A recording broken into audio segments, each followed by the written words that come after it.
Are you troubled by your inner demons? Do you sometimes go into those dark trenches of thoughts and emotions where it's highly uncomfortable and you can't breathe? Do you want to kill them? And the good news is you can. We're going to review the oldest military treatise written by Sun Tzu called The Art of War and use it to convert that into tactics on how to kill our inner demons and win this battle against that darkness. So join me on this journey of science and ancient wisdom.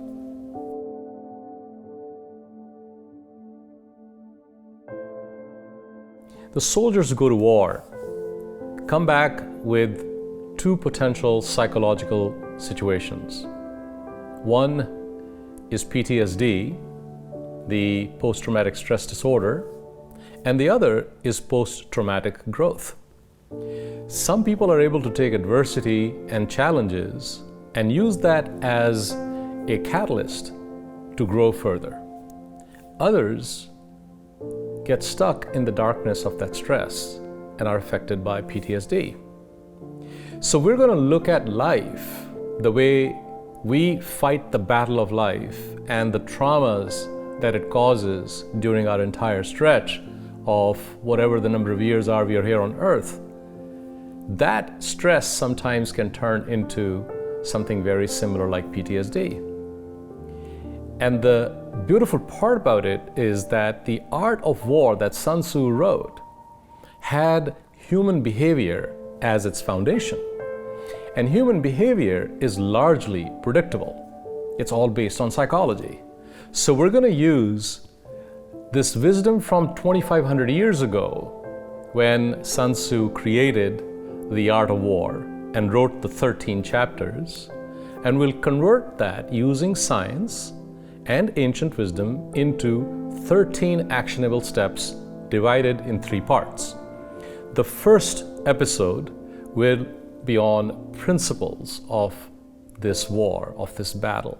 So what we're going to go through are 4 principles today, and then in other parts we'll go through 9 tactics on how to defeat your inner demons using the wisdom of Sun Tzu.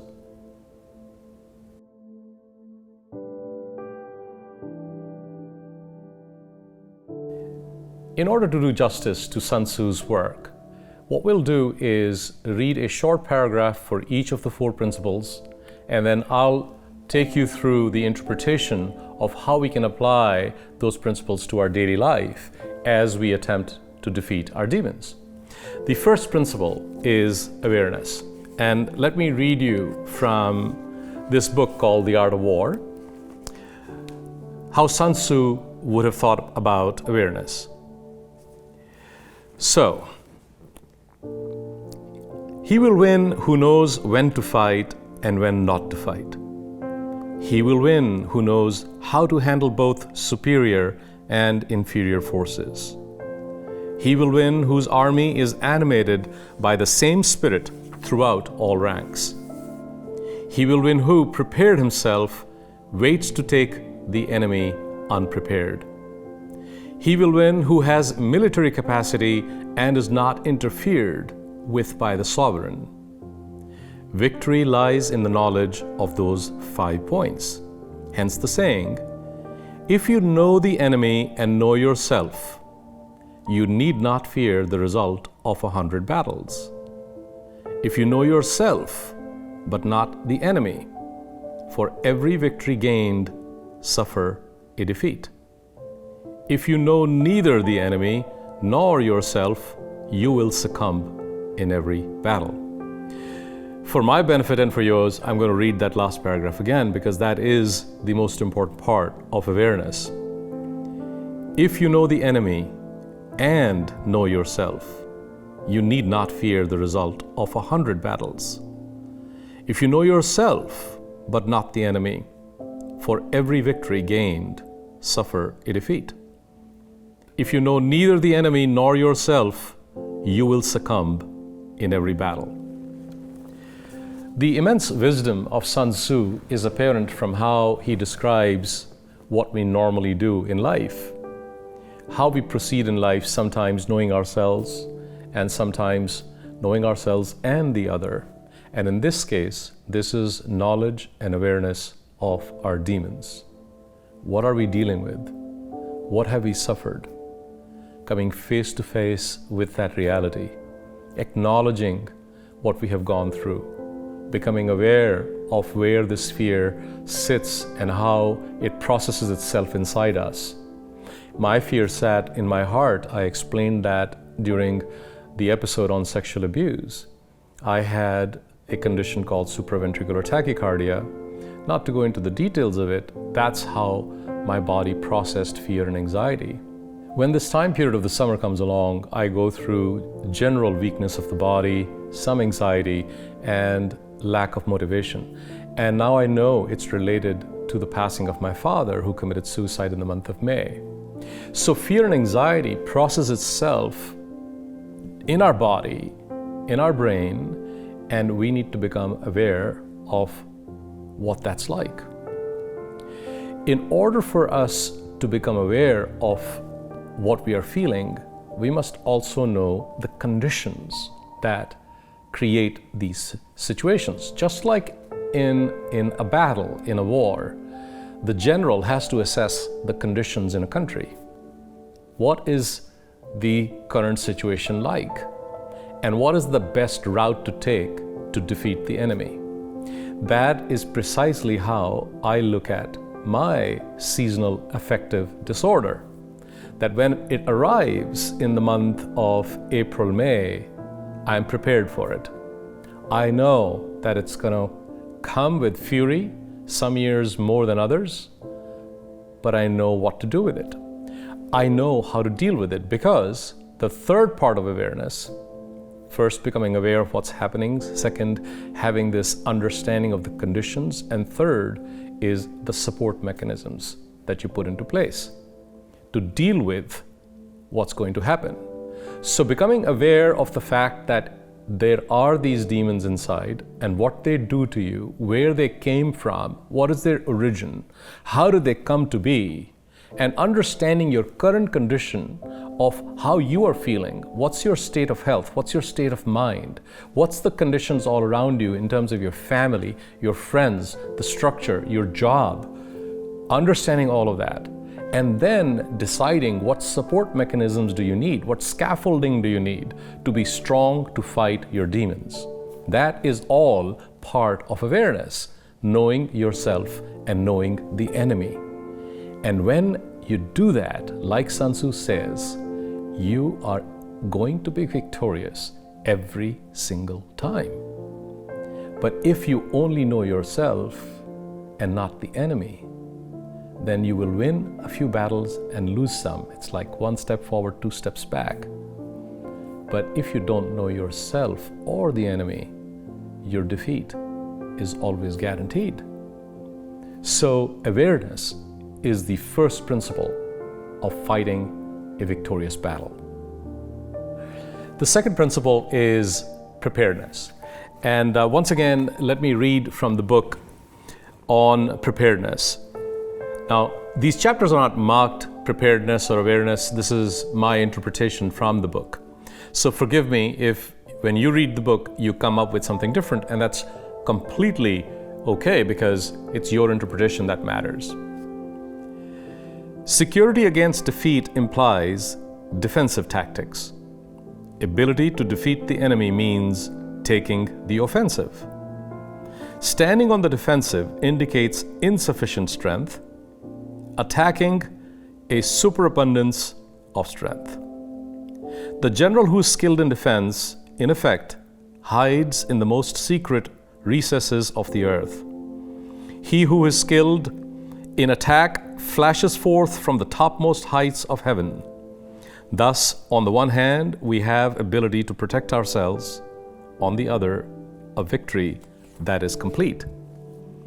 Hence, the skillful fighter puts himself into a position which makes defeat impossible and does not miss the moment for defeating the enemy. Thus, it is that in war, the victorious strategist seeks battle after his plans indicate that victory is possible under them, whereas he who is destined to defeat first fights without skillful planning and expects victory to come without planning. The consummate leader cultivates the moral law and strictly adheres to method and discipline. Thus, it is in his power to control success. Preparedness has 4 elements to it. This is, once again, my understanding of what I just read for you. The first is confidence. Confidence in your own abilities to assess the situation and to know that you can fight this battle. Confidence can come in the form of resilience and courage, self-esteem, and there are lots of methods scientifically to help build that. Self-reflection, for example, is one technique. Writing down your thoughts, positive thoughts, is one way to build your confidence in what you think cannot be otherwise accomplished. Resilience building is a complete field in the world of science, and there are schools and practices dedicated to building resilience. The entire army is going through resilience training in the US. So it is something you can do, and when you become resilient and you know how to process adversity through your thoughts, emotions, actions, which we've covered in another episode, but you can also just Google resilience theory and you will find lots of helpful hints on how to build that confidence that sometimes is lacking in some of us because of what we suffered through our life, how we were talked to, how we were looked at, what we had, what we didn't have. All of those things can affect our confidence. The second part of preparedness is avoidance of mistakes. Knowing that you are not always going to do everything right, it is our responsibility to avoid mistakes as much as possible. Now, there is some truth in the fact that if you do make mistakes and you find that you in fact were faced with failure, you can learn from it. There is some lesson in it. Like they say, learn from your mistakes, but don't repeat the same mistake twice. Sometimes it's impossible to do that because of the conditions, but avoidance of mistakes is a key part of preparing to attack this enemy. And knowing where the weak spots are, where the cracks are, where the mistakes may happen. That is connected to the first principle of awareness. So as you can see, all of these principles are not existing in isolation. They're all connected through a common thread. The third is discipline. Discipline in making sure that you are focusing on the task at hand and that you're not going to give up just because there are other attractions or distractions out there. Discipline as in if you get up in the morning, let's say that you are a writer, most successful book writers and authors will tell you that they get up in the morning and they have a routine. They simply write for a number of hours. They may in fact throw the entire writing of the day in the trash bin, but they write every single day. The ancient wisdom tells us that it takes roughly about 6 weeks to create a habit. Now, some people will tell you it takes 21 days all the way to 160 days to make a habit, but ancient wisdom tells us it's 6 weeks. That's why when you Google courses, there is 6-week meditation, there's 6 weeks of yoga training, there's 6 weeks of all kinds of different types of programs that are out there because they are habit forming. So creating a discipline and persevering through it is really an important part of preparedness. The fourth part of preparedness is pragmatism. Being realistic about what can and cannot be accomplished in the time with your intentionality. But what's most important in that process is patience. Knowing that this is not an overnight shift that you're going to make, being pragmatic about it and having realistic expectations of what to get out of this concerted, this disciplined effort is incredibly important. The last thing you want is to be discouraged that you went out to do something and it didn't happen. So being pragmatic is the fourth part of being prepared. The third principle in this amazing piece of art, the art of war, is timeliness. Timeliness as in swiftness of action, but preparing ahead of time to get there. So let me read what Sun Tzu actually has to say about timeliness. When you engage in actual fighting, if victory is long in coming, the men's weapons will grow dull and their ardor will be damped. If you lay siege to a town, you will exhaust your strength. Again, if the campaign is protracted, the resources of the state will not be equal to the strain. Now, when your weapons are dulled, your ardor damped, your strength exhausted, and your treasure spent, other chieftains will spring up to take advantage of your extremity. Then no man, however wise, will rarely be able to avert the consequences that must ensue. Thus, though we have heard of stupid haste in war, cleverness has never been associated with long delays. There is no instance of a country having been benefited from prolonged warfare. Now, what he's saying here is incredibly sensitive and important. You cannot delay this fight. You cannot just let it linger on. If you let it linger on, all the tools you have, all the sharpness you have, all the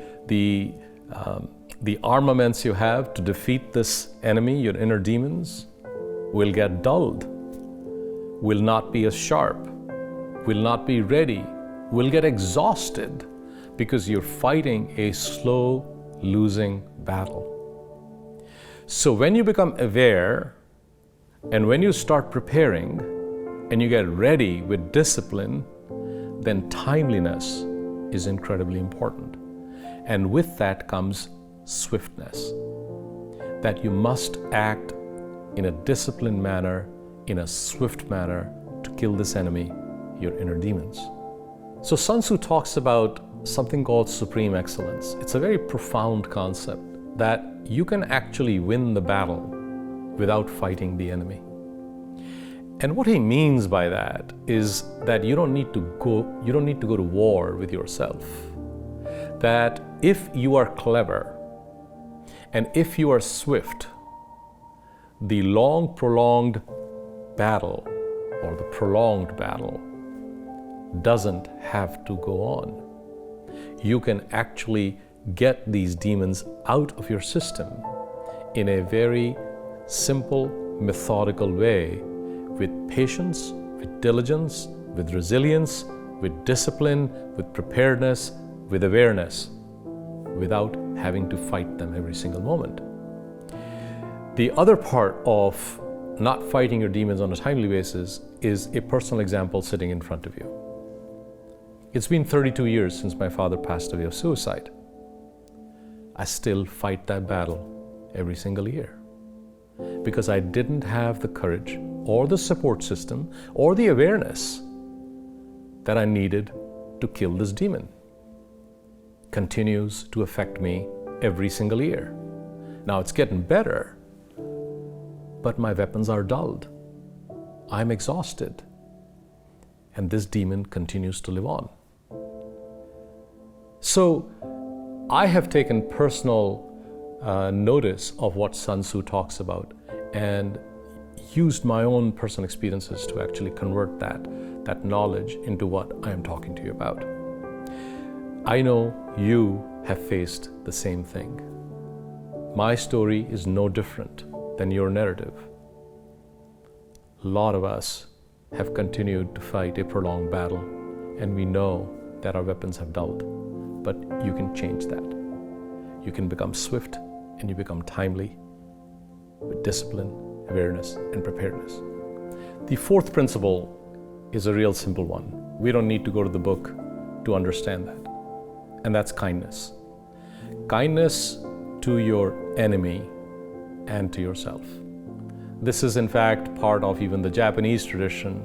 The samurais who fought the wars, they also treated their enemies kindly.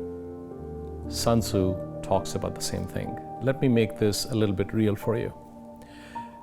And this is personal, so I can explain to you based on how I have dealt with it. So when I went through my understanding of sexual abuse, and I understood what really happened and why it happened, not only did I forgive the abuser, but I understood the impact of the abuse on me. And Sun Tzu gives you this amazing advice. Make your enemy your friend and let it augment your strength.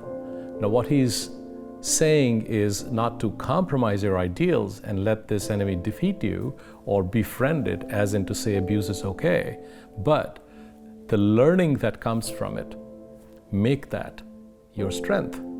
Because now you know how it affected you. Now you understand what it did to you, and in order to dissolve that, not only can you be kind to yourself and forgive yourself and kind to the person who abused you, but you can go one step further. And this is where our invitation comes in. If you witness the suffering of those dissolve in front of you, I promise you, your trauma, your demons, your suffering will dissolve with it. This is my personal experience. And that's where Karuna comes in, the compassionate desire to remove suffering. Join us in this compassion movement.